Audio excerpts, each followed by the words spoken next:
And Yo, what's up?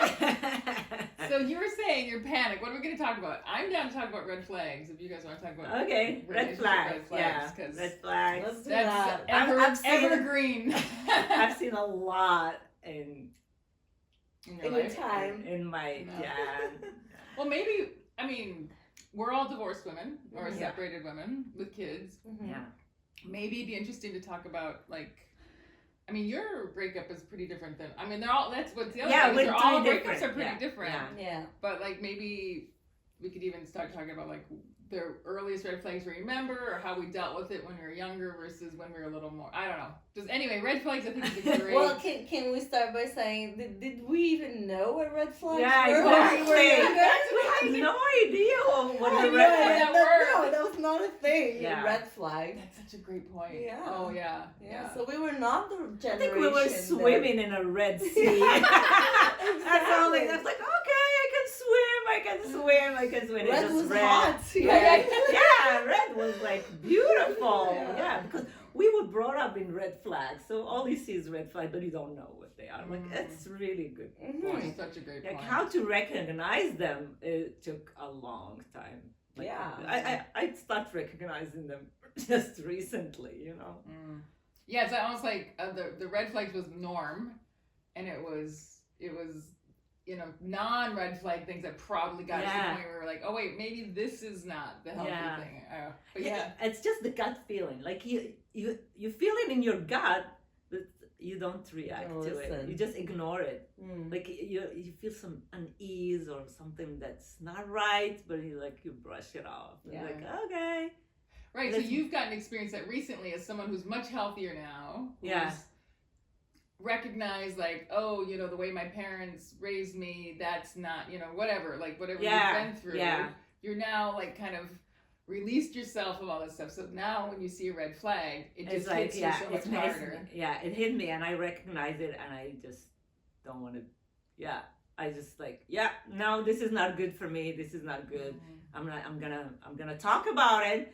And then when you talk about it, you see more red flags. And then I had to stop a relationship because of red flags. There was a lot of toxicity that before I would have just embraced, and I would have gone along and accepted after maybe an apology, when you say, oh, I don't like when stuff like that happens. They're like, oh, I'm really sorry. But after a couple of weeks, they redo it. And now I'm like, nope, I'm not gonna deal with it. I'm not giving second chances anymore because nobody changes in a week. No, that's right. That's not happening. And it was not just one flag. There were multiple flags. They come in packs of 10. And I punish you for setting boundaries. You go there and you set your boundaries and they take it personally and they play the victim and they give you the silent treatment. They try to punish you and it's they're the ones who are hurt by your boundaries. I'm like, no, if I can't come to you and talk about things that are bothering me, and you're not open to talk about it, I don't want to be in this kind of relationship. Right, that's not going to fly.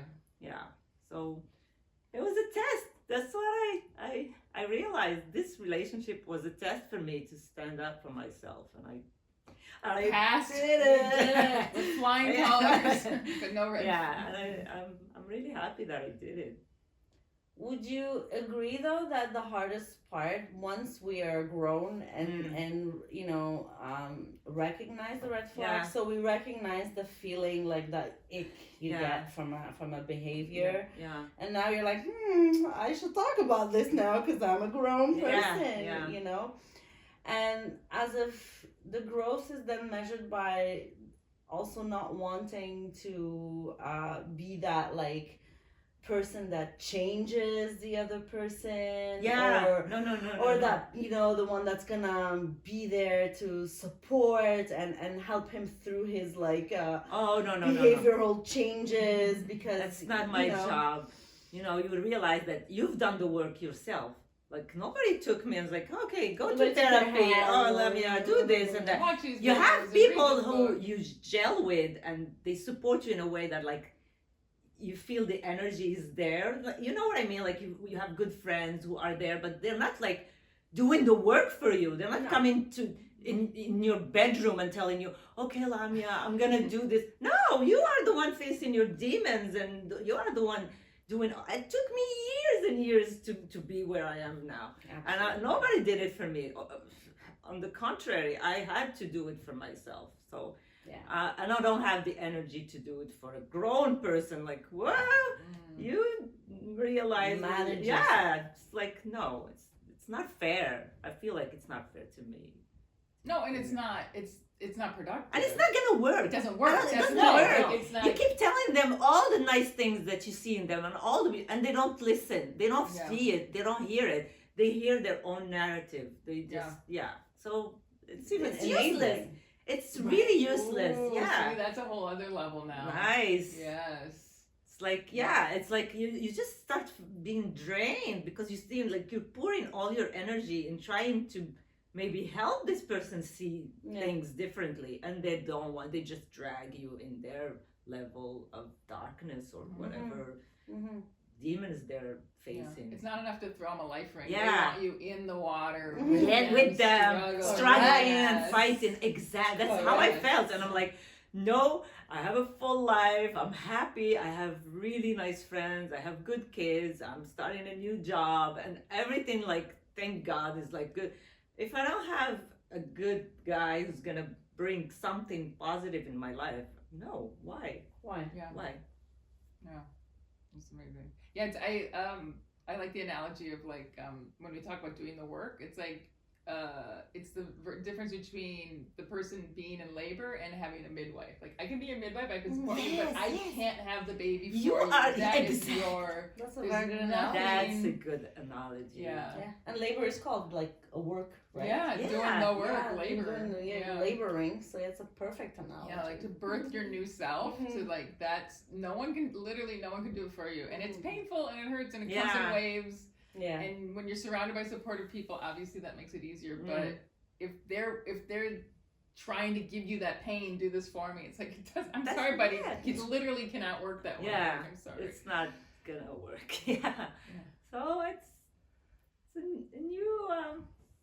I'm really happy that I saw that early on and I caught it, like, instead of being so early, like you invest your energy and your time and everything, and you get attached to that person, and like, I got like a week of sadness, and now I feel really fine, you know?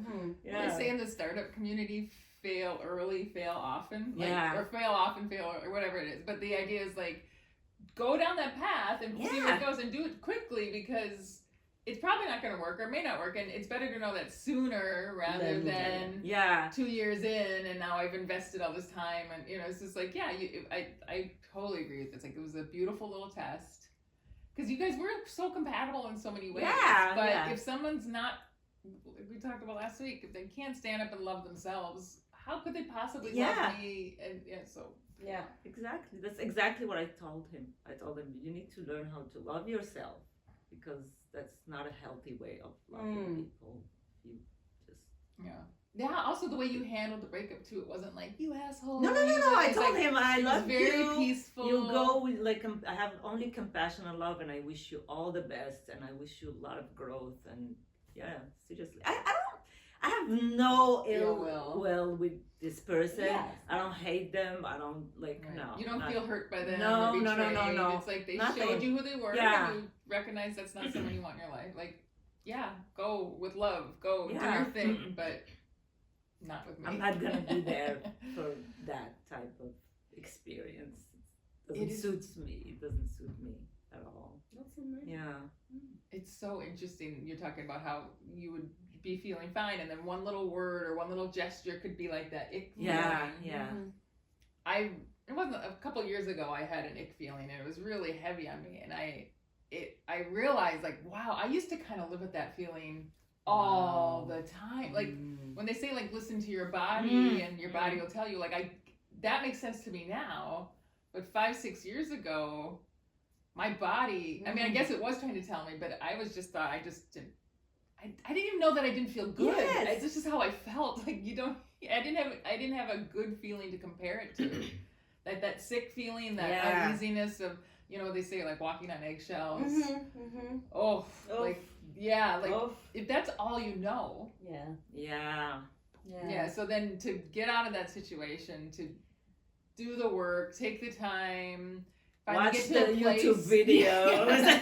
Oh man, hours and hours of. But I loved it. Honestly, it never felt like work. That's the other thing when they say like do the work. It's like, and it's when you get to a certain point, it becomes like craveable. It just felt good to learn these things, and once you're like cracked open, and you're not defensive and trying to like protect this version of what your childhood was, or the version of what your parents were, and as soon as you're willing to like let go and be like, okay, what was this, or who am I, or why, then it became like this fun ride, and each new video was like, oh yeah, okay, that resonates, and then this new teacher, and then this new teacher, and then like it was just I was addicted to self-help videos, and self-help is such a like learning, like the learning process through all this process. And then they show you the signs, and you recognize yourself in there. Like they told you the childhood, this is what your parents did, and I'm like sitting there, oh my God, that's exactly what they did. That's exactly, like they're talking to me personally. I'm like, what? Like they're talking to you personally. I swear, I sometimes I sit and I'm like, yes, that's exactly me. That's exactly so validating. And you paying $0 for free therapy, like it's just amazing. And just getting rid of the shame. For me, it was just the best thing. That's a huge one. The shame is massive, right? Especially for women. I had so much shame. What was your shame process? I mean, we come from a culture that like spoon feeds us shame. Here you go. That's gonna be so good for you. Is shame. Get some Shut shame. Your mouth with Shame. Yeah, we have this word like that's really heavy. Like shame. It's like shame. It's called shuma. It's like everything is shame. Everything. Don't sit like that. Don't do that like that. Don't talk like this. Don't do your hair like this. Don't. Everything. Don't break your toes. No, break. I swear, like you are running, just like carrying the shame everywhere. So you're carrying the ick. That's the ick you're feeling, probably. And you can't talk about stuff. Like you're not allowed to talk about what's happening in this household. Like that was the biggest shame. Like I had friends, and I would always show, like I live in a very nice household. My dad is amazing, and my mom is amazing, and everybody's amazing.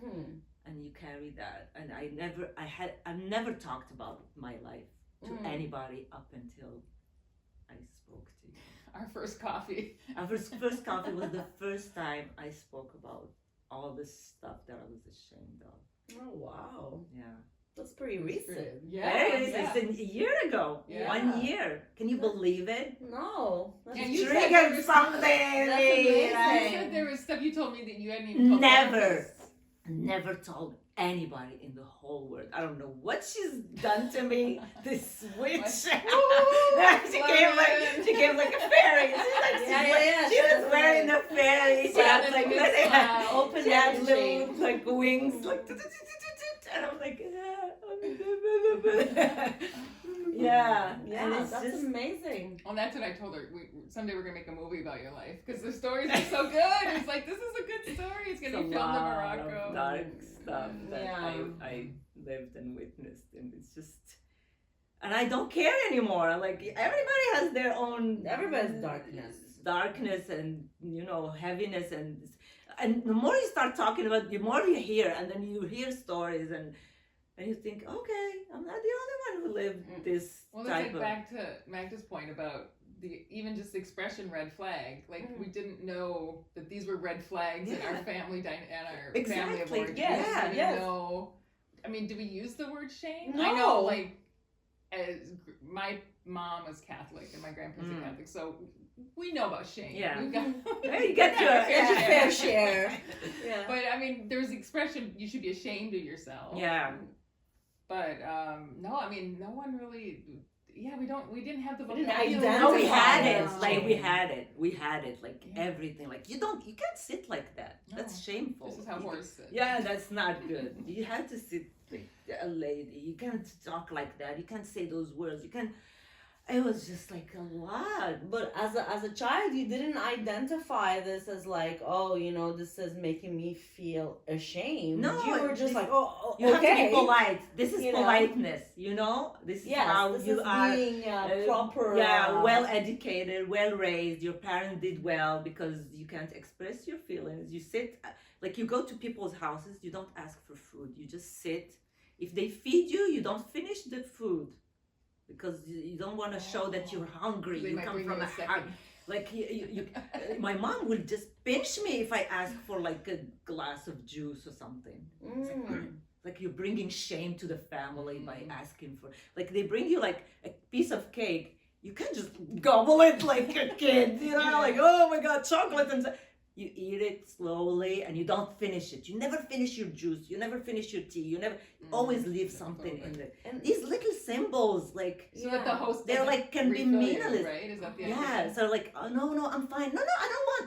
No. But you want to eat the whole table, but like, you can't. But you have to show restraint. Yeah, and or else in it's shameful. like my family, Not because we it's have good a for saying. you. You have to eat dinner before you go to people's houses. Oh wow. Yeah, so you don't go hungry. So you don't look. And like, here oh, we come here. Oh my God.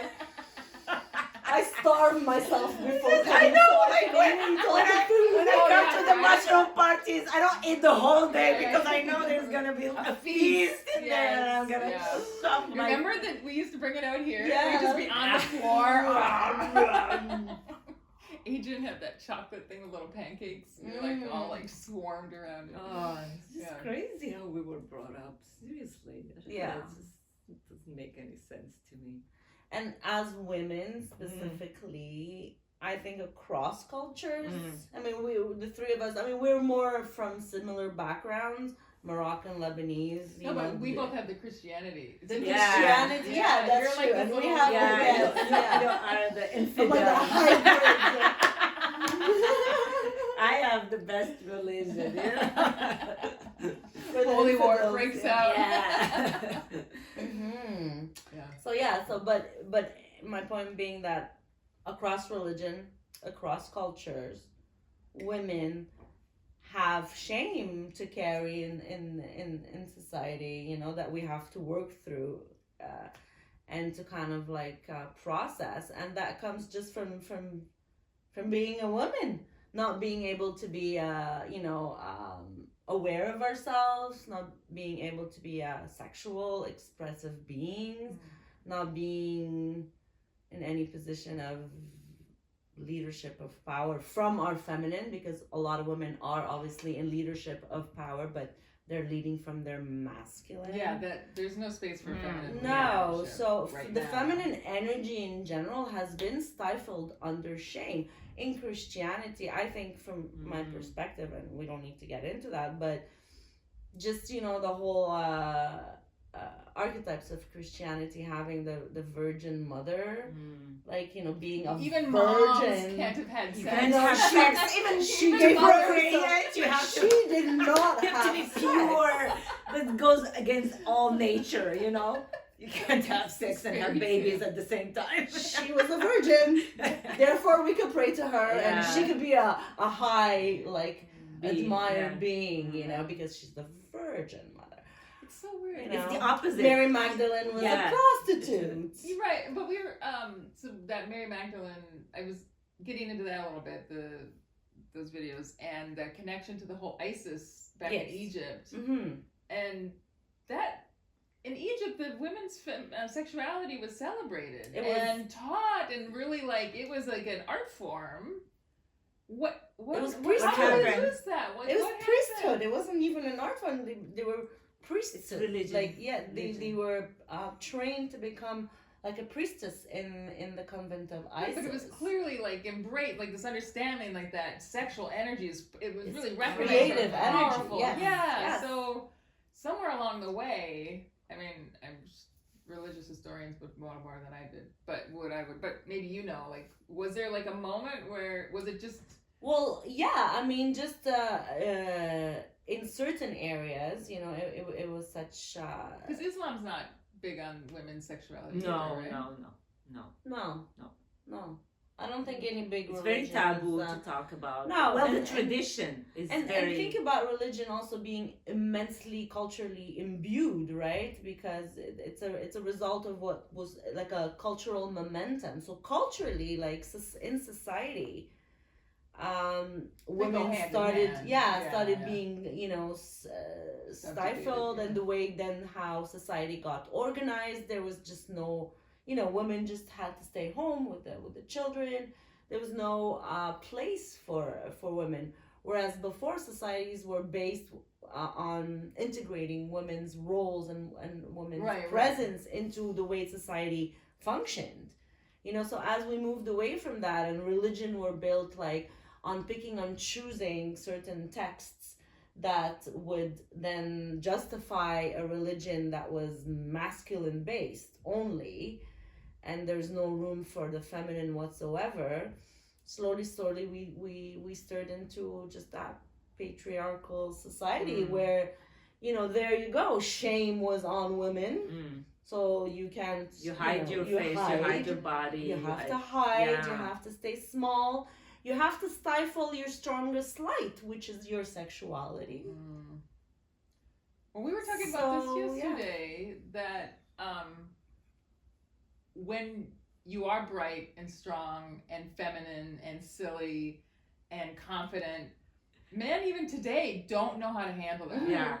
There's too much. Yeah, so it's like, I could, you know, so if more women were that level of confidence, I don't know. I mean, I don't know what's going to happen, because I think more women will be coming like genuinely confident, right? Yes. Like no more Botox, performative confidence, you know?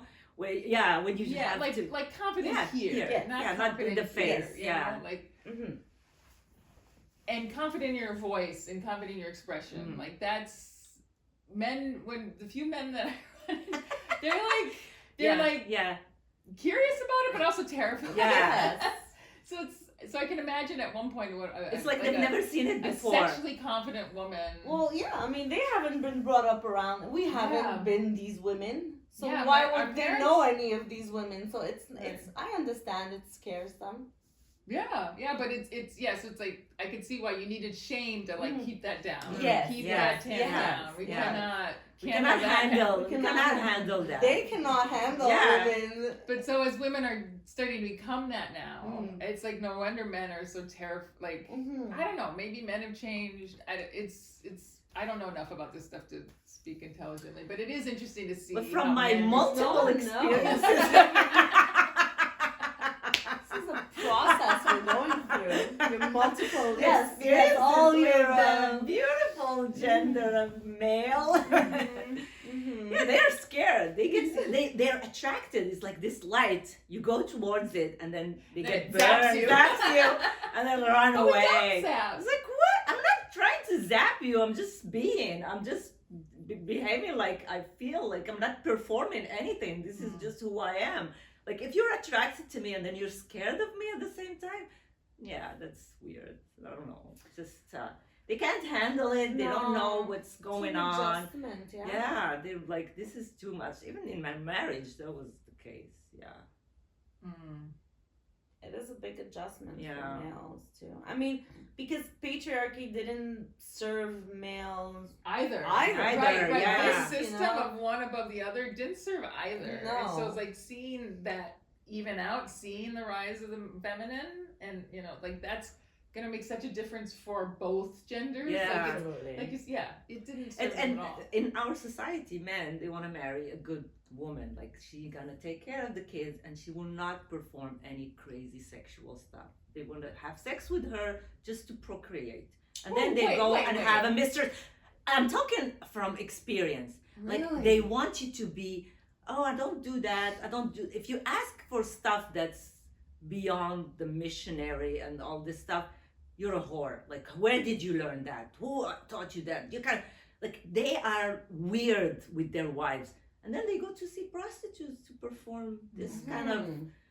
But don't you think that that's how their shame is manifesting? Yeah. Yeah, Like right. Like for them, a wife should not be sexually like loving sex and asking for sex and I want to do this position and let's watch porn or whatever, you know, like stuff that's not. Everything is taboo. Right. Talking from experience. I'm not just bringing experience and hearing women. Like in Morocco, a lot of women talk about sex. We talk about sex a lot. And you hear the husbands, what they it's crazy. It's really crazy. Like, no, it's really rare when you like maybe young couples now, but still, it's not there. It's not there yet. They will go and have affairs with girls who will perform like anal sex or whatever crazy stuff they want to do. They will never do it with their wives. Yeah. Anal sex with my wife.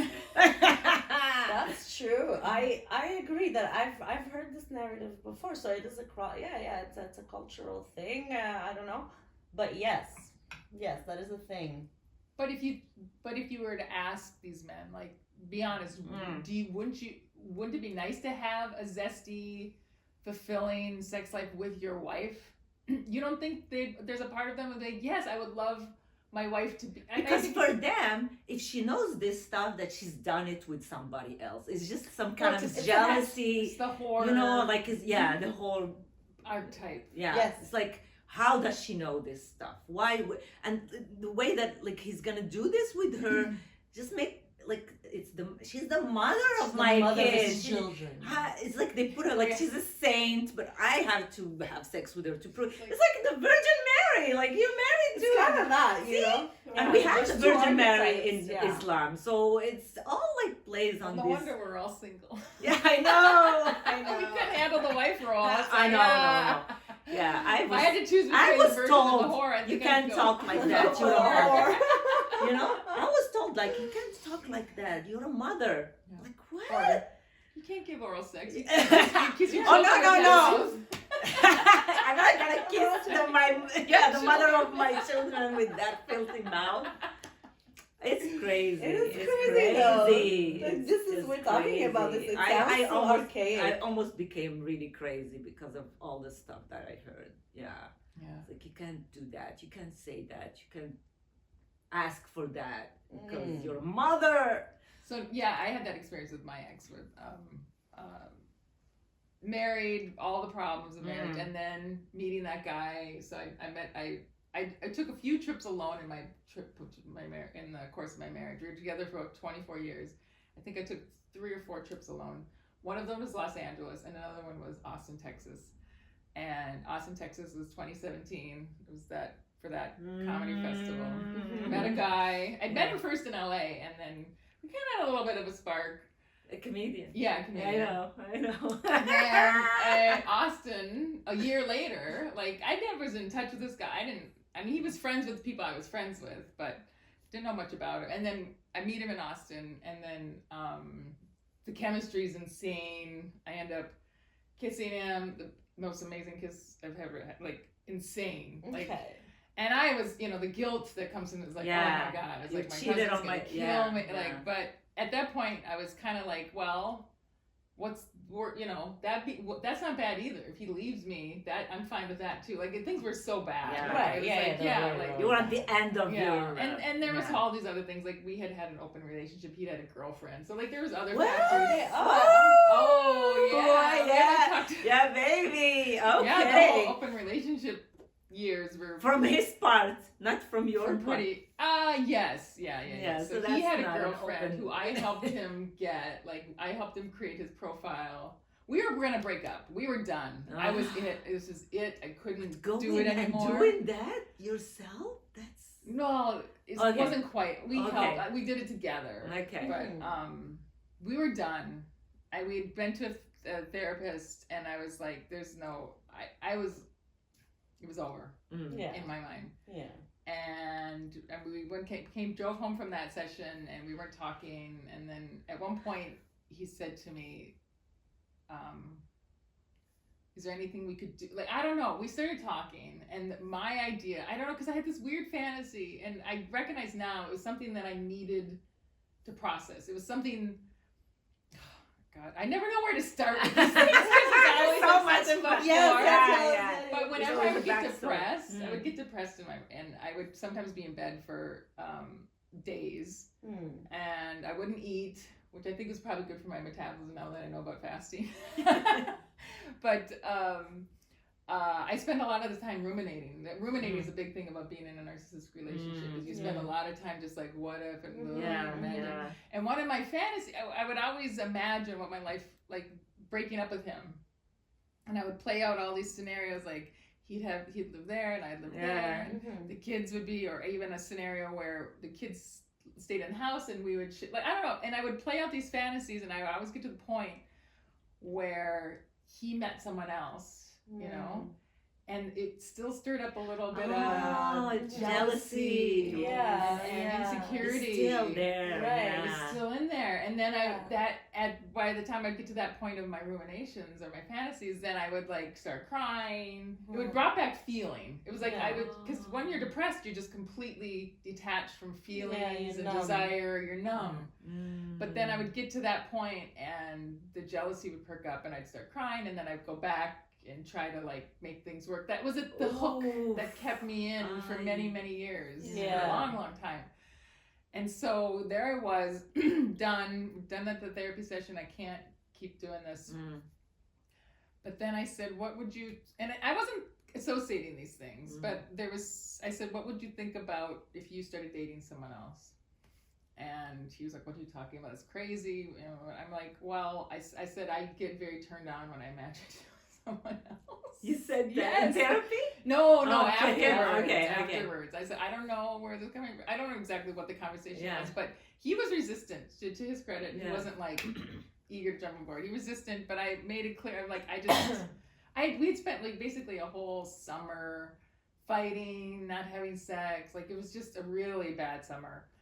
And I think he kind of recognized, like, this is it. Like, what could have hurt? So anyway, he got a girlfriend, and holy moly, did that immediately. My sex drive was back.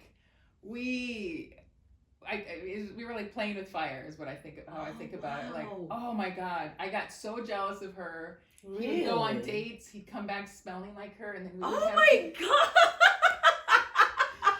That is wild. We had certain rules, like he had to tell me when he's be back, whatever, and then like if he missed that rule, like whatever, I would send these texts like mad and angry. Like, it stirred stuff up in me that hadn't been stirred up in a long time. And there's a lot more to all this stuff, like maybe we can get into another time. But when years later, when I finally left, that fantasy of him being with someone else, that hook was gone.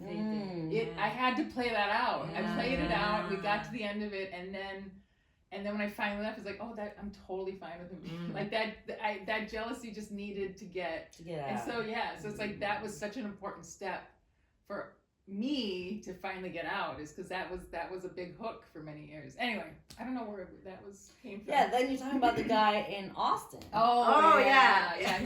Thank you. Yes. So we didn't have sex, but we did end up having a hotel room for a few hours. We messed around. I was not ready to cheat on my husband to that degree. I stayed dressed or whatever, but we had a fun time. It was nice. And then like a year later, I kept the secret for a year, and that was quite the year. And then that happened in 2017, and then I think I saw the eclipse in August 2017, and then in early 2018, I said I gotta. Anyway, a couple things led to it, and I told him. I came out and I told him everything that had happened, and he never fully believed me. He thought I was just giving him what he wanted to hear, whatever. And then I tried to break up with him in February of 2018. That didn't work. And then for a couple months, we were trying to make it work. Like he hooked me in. Like the other hook of him imagining with another woman, that wasn't working anymore. And so he started threatening suicide, and that kept me in for a while. And in that period of time, we ended up getting a hotel one night or whatever, and we were we were just messing around, like doing different positions, whatever. And then later he accused me. He's like, "You did that with him, didn't you?" It's just like because we had never done it together. So he accused that you must have done that. Like it's just like he couldn't. It's like no, I was just improvising. Yeah. You know, it's not like we've had this vanilla sex life. Like him and I were pretty so. But yeah, as soon as that seed's in there, which for him, he always was right. This is the other thing. Like for our whole entire he wanted to relationship, see, he wanted to find cheater. Something that's proof that you did that. You know. So that's when horrible. I finally did something. He treated me like I was a cheater for he accused me of stealing our whole marriage. Yeah. I was so faithful, Even though he had the affair with the girl. Well, it wasn't really an affair. Well, I was whatever. Informed. Yeah. I mean, like he. Right. But then when I finally did something that was in that scope of cheating, then he just Anyway, but all that to get to your point about like if you do anything, they imagine it's because you've done that. You've done it to someone else. Yeah, Exactly. it's like, someone else thought you something dirty. It's like, no, I've seen porn. I know. Yeah. Men. But yeah, they have a lot of shame too. Yeah. You know, shame and guilt, I think, might be the poison of that we need to get rid of collectively, men and women. This is where we're at as a collective. Yeah, like we're all kind of facing that now. Yeah, and we have a vocabulary to talk about it. Right, now. The body shame. Oh, women. Yes, with women their have that body shame so strong. Yeah, absolutely. That's still going on. I have daughters, and I still see like social media didn't do body shame any service. I know. You know. What do you see in them? Like what? I mean, without specifics, obviously, but. Well, the most thing that I've seen now being like growing up where the way you look was very highlighted in my ecosystem growing had a lot up of in my value. culture. Yes. Like we were having that conversation where like I'd have aunts that would be like, oh, you gained about 5 kilos. Didn't you? Like they would like even be so precise about how much weight you gained or how much you have to lose. Well, the whole family was tracking. Yeah, everybody. They have an app. Enter your niece's name. Magda. She lost. She needs to lose 5 kilos. She needs to dye her hair in blonde. Family group chat. Yes, exactly. And talking about, how we always circle back, with the colonialism too. Yeah. Like for us, it was like you have to be blonde and straight hair. Straight, no curly. French, not Arabic. Yeah, speak mostly French. You know what I mean? But so the body thing was very, your appearance was sort of like your value. Currency. Yeah, of course. Yeah, a woman. That's horrible. And women across the board have had that put on them, especially in Western societies or in Western wannabe societies, even worse. Yeah. These were much worse there. So yeah, body shame is huge in women. Yeah. I mean, there had to be some,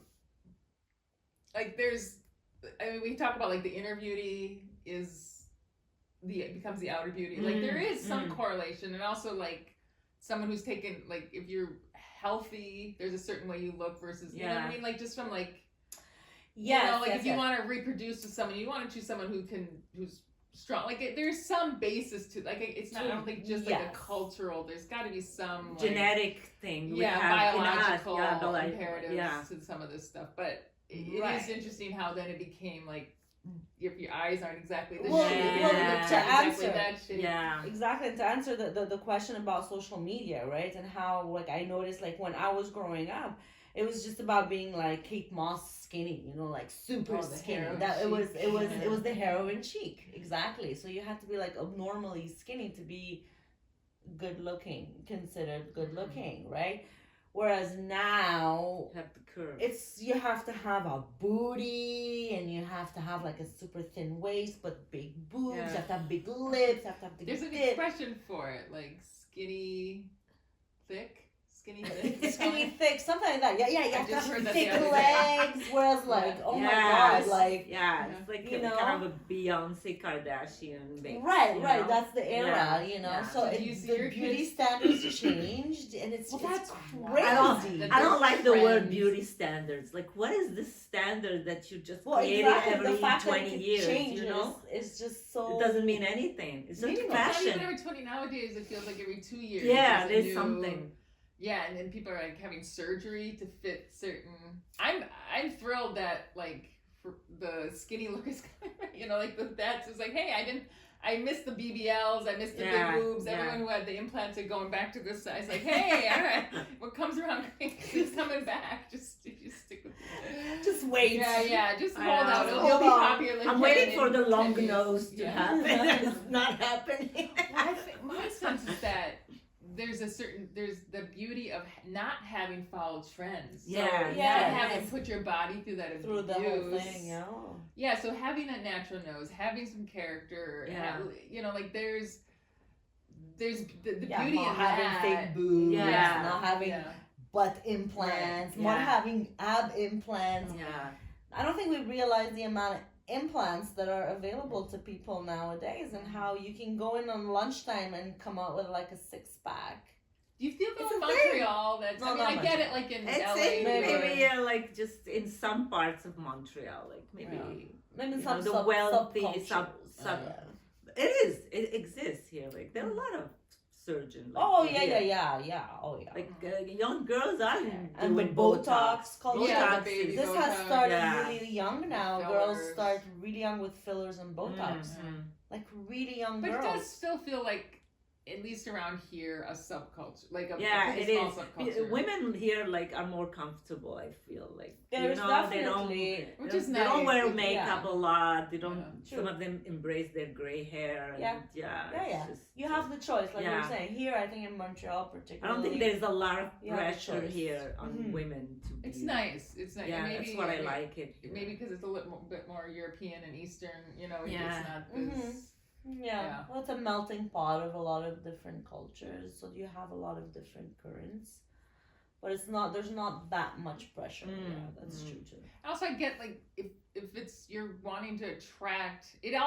It's interesting from a consciousness perspective because it's like if you're attracted to the big lips and the BBL, okay, that's fine. That's a choice you're making for your body. But know that you're just going to be attracting men who find that attractive, right? Yeah. That's a certain mindset too, right? Like a lot of people don't like that look. Yeah. So it's like it is interesting. It's like if you like natural, you're gonna and you're more into looking authentic.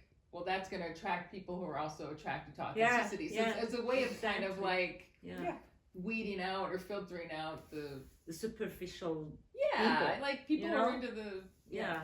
I don't know. Yeah, but I mean, young girls that are like in their early teens, they don't have that train of thought, you know. And what I mean? and if also there's the And idea all that their- everyone's doing it. And all the boys around them, well, you know, they're only attracted to that kind of like type of girls. Hypersexualized girl. You know, I the don't know. BBL, which is what? Yeah, the Big butt. no Brazilian, Brazilian butt. butt. Oh, Brazilian butt lift. Yeah, Yeah. I think that's what that Mm. stands for. Yeah. That's crazy. Maya, I was wearing yoga pants the other day in the kitchen. Maya's like, "Did you get a BBL?" I'm like, "No, I've always had like a naturally.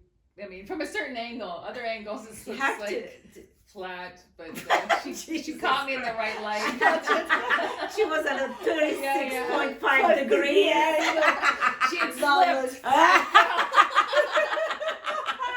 You have to slip and like have your head like this. Hitting your head helps.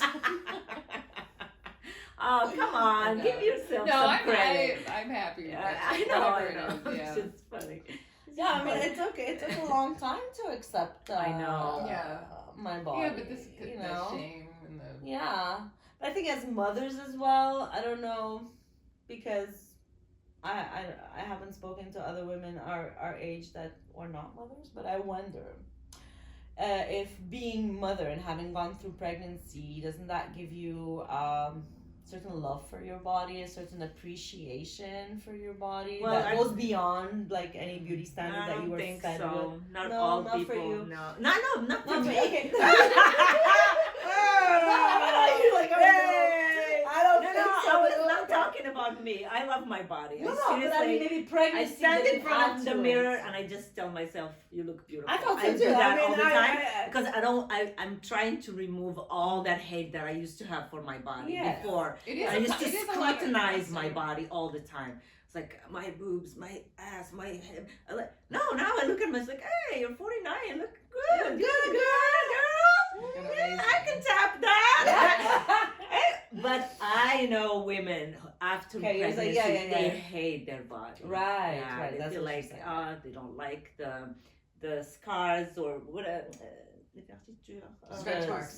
Stretch marks or like with and they want to get rid of it and they hide it and not everybody is really good about like, and especially if they have husbands who are like judgmental, Yeah. like they criticize them for having Right. Again, let so themselves you're go, married to you someone know. who's- that is very Yeah, important to them. yeah. That they're, Yeah. I know a person. I heard the husband say stuff like that. Oh, in front so of in Yeah, front yeah, of me too, friends. me too. I've heard. in front of it's like, you need to lose weight, you know. Yeah, That's not I the don't rich like ever- when you are like pulls that. the cookies away. Yeah, it's like you have to go to the gym and start like this because I don't like when you are. And she's not even overweight. She looks awesome. Like I It's never. horrible. And I've seen that happen honestly with young people and not that long ago, like a young couple in their 20s where the guy's telling her to like stop eating the ice cream. She's like, yeah, but it's so yummy. You're like, yeah, but you know, it's. And then I'm like, well, let her eat the ice cream. I She's couldn't a help grown myself. I'm woman, like, yeah. she's enjoying her ice cream. Yeah. And he's like, yeah, but she always regrets it after. It's for her. I'm telling her for her because then I know she regrets it after. And she's like, oh, you're right, baby. It's not the time and the manner. Like, if what is you can do that in this? front of people. Yeah, in front of people or. What do you do when people are not around? Like, what do you Yeah. tell her? Yeah. How are you Yeah. talking How to are you each treating other? her? Yeah, I don't know. Yeah, Yeah, anyway, I it's think still. the point that I was hearing you trying to make is that your relationship, your body, for me, really changed after kids. Like, just like recognizing, like, oh, this is a thing that makes babies. Like, Yeah, exactly. once you've been naked and pushing out, like at that point, you don't care. And then like to breastfeed a baby, and just like, oh no, this is like, yeah, it absolutely made me much more. I had a much greater depth of love for my body. In That's a way what I mean. that, Yes. Yeah. Yes. I think For me as well. I think my pregnancies and going through all that made me see like my body as the amazing machine that it is that brings life and feeds babies. it's pretty and, like, incredible. I know. That What? outcome, yeah. You do all that, like you Yeah. know. And You I make just a care baby. about if you look a bit like chunkier or not, like. from this And I'm thing. upset at myself and Yeah. at my body because like I gained weight or I lost weight or whatever bullshit we're fed, you know. Yeah. Yeah, it's just But women are incredible and have like we magnificent need to bodies. recognize that. I wish more women recognize that they are amazing and Yes, They're and not embrace less their than. bodies anybody. and our varieties. When I was in Cuba a couple of months ago and we were on the beach and I was just, you know, you're there, you're sitting on the beach, you're enjoying little people walking by and stuff. And it came to me and I'm observing people and I see like, okay, men have like 3 types of bodies, 3 or 4 max. But then women, women, we're like, we come in so many like Right. shapes and Yeah. forms and like Yeah. it's just like Yeah. so varied and all beautiful. Yes. Like it's Yeah. all gorgeous, you know. Like Yeah. but really, women come in so many shapes relative to men. Yeah, It's like we're they're all lucky. like, okay, 2, 3 kinds, a little. Yeah. It's true, like men, like Yeah. for them to dress up, they all have a suit. Yeah. Right? But women, we get dresses and Yeah. pantsuits. Like there's a lot of variety with Well, the yeah, female because we form have- or presentation that it So much extends more. even to our clothes. Yes. Wow. Yes. Voila. Yeah. Women. We're lucky. I think we should talk about women. You know what? Yeah. Have you More ever met a often. woman? I mean, it's maybe it's different than trans issues, and we only have a couple minutes left. But like that whole idea of like, if you could be born, if you had a choice to be a man, would you? And I, No. for sure, no way. No I way. love being a woman. No. when when I was so much fun. younger. Just from the orgasm standpoint. Yes, I have orgasms that are like long, like And minutes multiple. and minutes and minutes and Yes. multiple, and then you feel fresh. Yes. And like the guy is like snoring after one, and then you're like,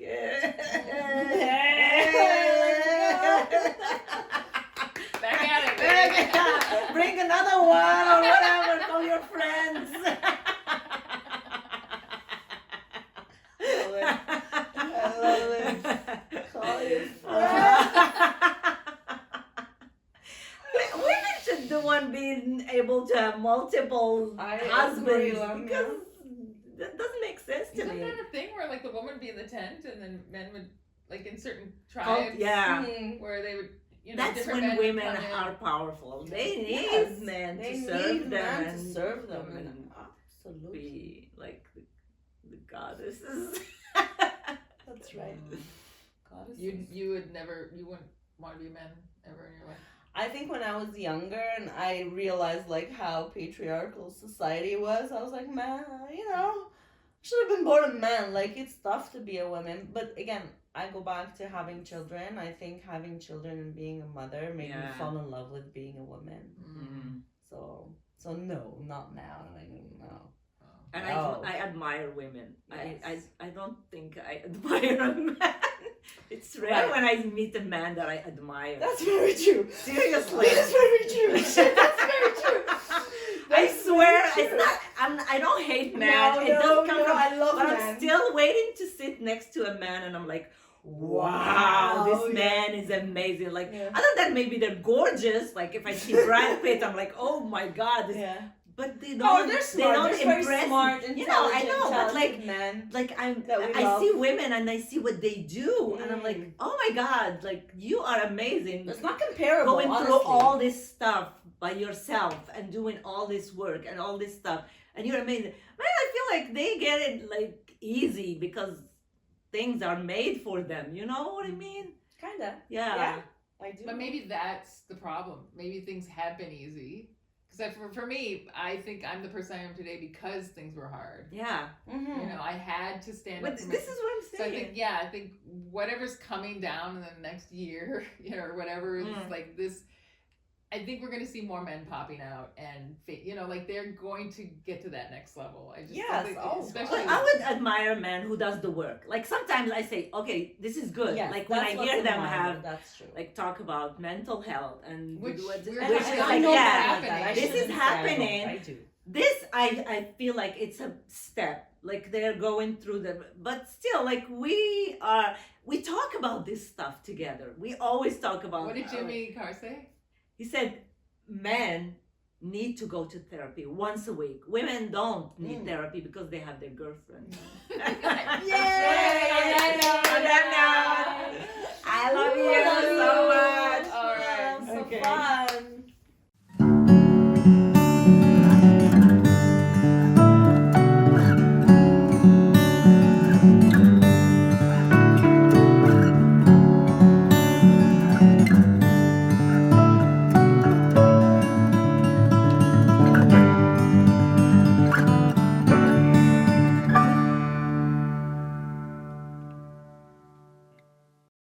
That beautiful stuff without recording. Okay.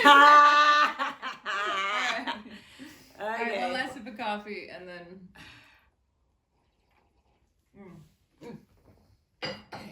Our second episode, I slurped into the microphone the entire episode.